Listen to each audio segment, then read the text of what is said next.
नमस्कार, मैं फिजा। स्वागत है आप सभी का 4 PM न्यूज में। दोस्तों, महाराष्ट्र के चंद्रपुर महानगर पालिका में हाल ही में हुए मेयर चुनाव में राज्य की राजनीति में हलचल मचा दी है।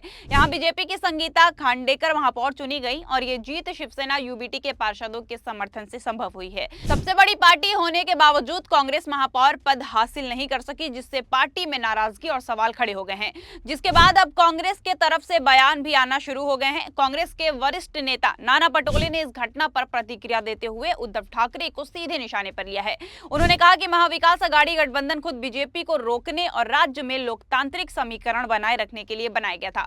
पटोले ने याद दिलाया कि इस गठबंधन की शुरुआत सोनिया गांधी के नेतृत्व में हुई थी, जब उद्धव ठाकरे और शरद पवार ने उनके पास जाकर महाविकास अघाड़ी बनाने की योजना रखी थी। इस गठबंधन का उद्देश्य साफ था कि बीजेपी को सत्ता से दूर रखना और राज्य में राजनीतिक संतुलन बनाए रखना।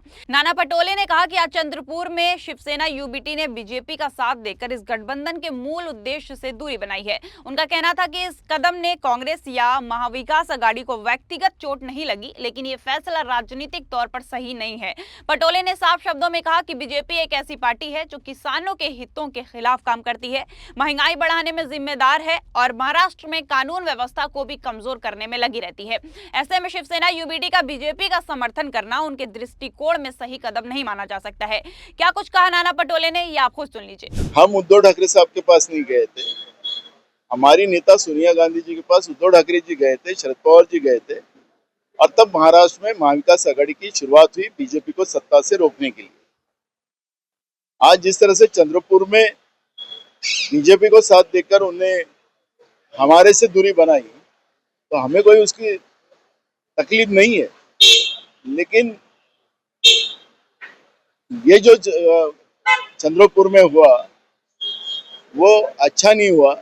बीजेपी जैसे किसान विरोधी पार्टी, युवाओं के विरोध की पार्टी, महंगाई बढ़ाने वाली पार्टी के साथ और महाराष्ट्र में जिस तरह से कानून व्यवस्था बिगाड़ने वाली पार्टी बीजेपी, उसको साथ देने का काम अगर यूबीटी करती है तो मुझे लगता है कि जो कुछ निर्णय उन्होंने लिया वो अच्छा नहीं था। ये भूमिका हमारी है। आज सत्ता की आंखों में आंखें डालकर पत्रकारिता करना मुश्किल हो गया है। हम पर मुकदमे से लेकर चैनल को बंद करने तक का दबाव बनाया जा रहा है। मुश्किल दौर है, लेकिन हम हार नहीं मानेंगे। इसलिए 4 PM को ज्यादा से ज्यादा ज्वाइन करें और स्वतंत्र पत्रकारिता को जिंदा रखने के लिए जितना हो सके हमारा आर्थिक सहयोग करें। उम्मीद है कि आपके सपोर्ट से ये जंग भी हम जीत जाएंगे। इस बयान के बाद ये साफ है कि चंद्रपुर महानगर पालिका का चुनाव सिर्फ स्थानीय स्तर का मामला नहीं रहा, बल्कि राज्य की राजनीति में बड़े गठबंधन और दलों के बीच संतुलन पर भी सवाल खड़े करता है।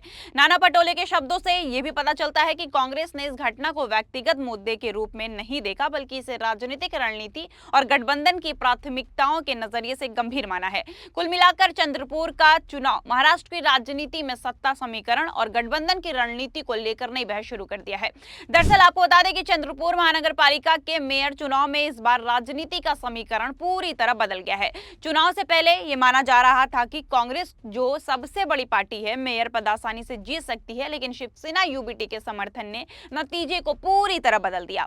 चुनाव में बीजेपी की संगीता खांडेकर 32 वोटों के साथ मेयर चुनी गई, जबकि कांग्रेस की वैशाली महाडोले को 31 वोट ही मिले। उप महापौर के पद पर शिवसेना के पार्षद प्रशांत दानव का चयन हुआ। ऐसे नजदीकी मुकाबले ने यह दिखा दिया कि हर एक वोट की अहमियत कितनी बड़ी होती है और गठबंधन किस हद तक नतीजे तय कर सकता है। उद्धव ठाकरे की शिवसेना एमवी और इंडिया ब्लॉक की सहयोगी पार्टी मानी जाती है। चंद्रपुर में इस गुट को कुल 6 सीटों पर जीत मिली थी। मेयर चुनाव से पहले कांग्रेस को उम्मीद थी कि शिवसेना यूबीटी उनका समर्थन करेगी, लेकिन चुनाव के दिन ऐसा नहीं हुआ। इस वजह से बीजेपी ने कांग्रेस के मजबूत दावेदार होने के बावजूद जीत हासिल कर ली। चंद्रपुर का यह चुनाव महाराष्ट्र में राजनीतिक गठबंधन और सहयोगी पार्टियों के प्रभाव को स्पष्ट रूप से दिखाता है। ये घटना यह भी बताती है कि लोकसभा या नगर निकाय स्तर पर गठबंधन की राजनीति किस तरह नतीजों को पूरी तरह बदल सकती है। आपको बता दें कि सिर्फ नाना पटोले ही नहीं, बल्कि महाराष्ट्र कांग्रेस अध्यक्ष हर्षवर्धन सपकाल ने चंद्रपुर महापौर चुनाव के नतीजों पर तीखी प्रतिक्रिया दी है। उन्होंने आरोप लगाया कि इस चुनाव में पार्षदों की खरीद फरोख्त हुई है और ये सिर्फ स्थानीय स्तर का मामला नहीं, बल्कि इसका असर पूरे राज्य की राजनीति पर पड़ सकता है। सपकाल ने कहा कि बीजेपी को एआईएमआईएम, उद्धव गुट और वंचित बहुजन अघाड़ी का समर्थन मिला है। इसी वजह से कांग्रेस को हार का सामना करना पड़ा और इस हार के जिम्मेदार यही लोग हैं। उन्होंने ये भी कहा कि प्रकाश अंबेडकर के नेतृत्व वाली वंचित बहुजन अघाड़ी मतदान के दौरान अनुपस्थित रही। कांग्रेस का कहना है कि नगर निकाय चुनाव में वीबीए के साथ उनका वास्तविक गठबंधन था, इसलिए उन्हें उम्मीद थी कि महापौर चुनाव में भी वीबीए उनका साथ देगी। सबकाल के मुताबिक अगर वीबीए ने कांग्रेस उम्मीदवार को समर्थन दिया होता तो नतीजा अलग होता और कांग्रेस का उम्मीदवार जीत सकता था।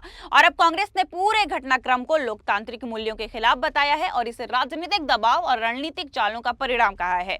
वहीं बीजेपी ने इन आरोपों को खारिज करते हुए इसे अपनी रणनीति और समर्थन का नतीजा बताया है। इस बयानबाजी के बाद साफ है कि चंद्रपुर का ये चुनाव अब सिर्फ नगर निगम तक सीमित नहीं रहा, बल्कि राज्य की राजनीति में भी चर्चा का विषय बन गया है। कुल मिलाकर चंद्रपुर महानगर पालिका का ये घटनाक्रम न सिर्फ स्थानीय राजनीति बल्कि महाराष्ट्र की व्यापक सियासत में भी दूरगामी संकेत देता है, जहां बदलते समीकरण और व्यावहारिक राजनीति नई दिशा तय कर सकती है। दरअसल ये सब इसलिए हो रहा है क्योंकि चंद्रपुर महानगर पालिका के चुनाव में इस बार किसी भी पार्टी को साफ बहुमत नहीं मिला, जिससे पूरे शहर की राजनीति दिलचस्प और थोड़ी उलझी हुई नजर आई है। 66 सदस्यों वाले इस नगर निकाय में कांग्रेस ने 27 सीटें जीतकर सबसे बड़ी पार्टी के रूप में अपनी जगह बनाई। हालांकि सबसे ज्यादा सीटें होने के बावजूद वो बहुमत के आंकड़ों से पीछे थी। बीजेपी 23 सीटों के साथ दूसरे स्थान पर रही और वो भी अपने दम पर सत्ता बनाने की स्थिति में नहीं थी। ऐसे में महापौर और उप महापौर जैसे अहम पदों के लिए सभी दलों के बीच समर्थन जुटाने की होड़ शुरू हो गई। और बात करें उद्धव ठाकरे की, तो उद्धव ठाकरे की शिवसेना को 6 सीटें मिली और इसी वजह से उसकी भूमिका बेहद अहम हो गई। उसके समर्थन के बिना न तो कांग्रेस न ही बीजेपी आसानी से बहुमत हासिल कर सकती थी। इसके अलावा भारतीय शेतकारी कामगार पक्ष यानी कि जन विकास सेना को 3 सीटें मिली।